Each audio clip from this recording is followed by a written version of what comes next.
আজকে আমরা যাব আন্তর্জাতিক মহাসম্মেলন।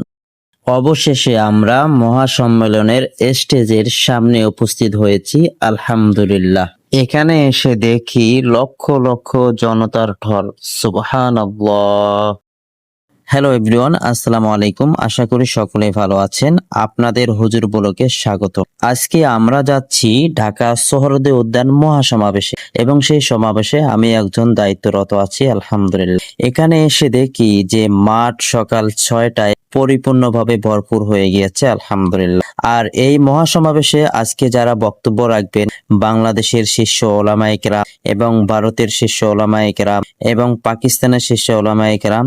আজকের সমাবেশ শুরু হবে সকাল 9টা থেকে ইনশাআল্লাহ। সেই সমাবেশ শুরু করার পূর্বে মহাগ্রন্থ থেকে আল কোরআন তেলাওয়াত করবেন বাংলাদেশের শ্রেষ্ঠ কারি সাইদুর রহমান হাফিজাহুল্লাহ। আজকের সমাবেশ করার উদ্দেশ্য হলো যে সকল ভাইরা আমার নবীকে শেষ নবী মানেন না, যেমন রাসূল সাল্লাল্লাহু আলাইহি সাল্লাম বলেছেন, আনা খাতামুন নাবিয়্যিনা লা নাবিয়্যা বাদি, আমি শেষ নবী, আমার পরে আর কোনো নবী আসবে না। যারা আমার নবীকে শেষ নবী বলে দাবি করে না, অন্যকে নবী মানে, সে সকল ভাইদের বিরুদ্ধে আজকে লক্ষ জনতা একত্রিত হয়েছি আমরা সে সকল ভাইদের বিরুদ্ধে আন্দোলন গড়ে তোলার জন্য।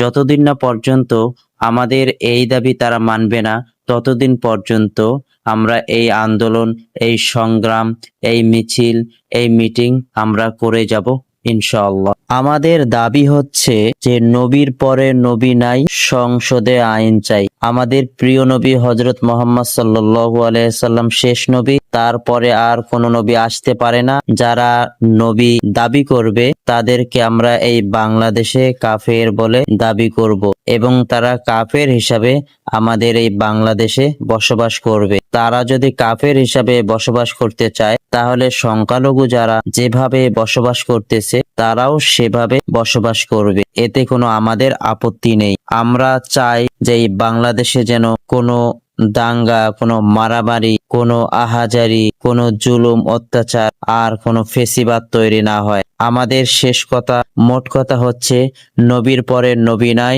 সংসদে আইন চাই। এই বলে আমাদের ভিডিওটি শেষ করলাম।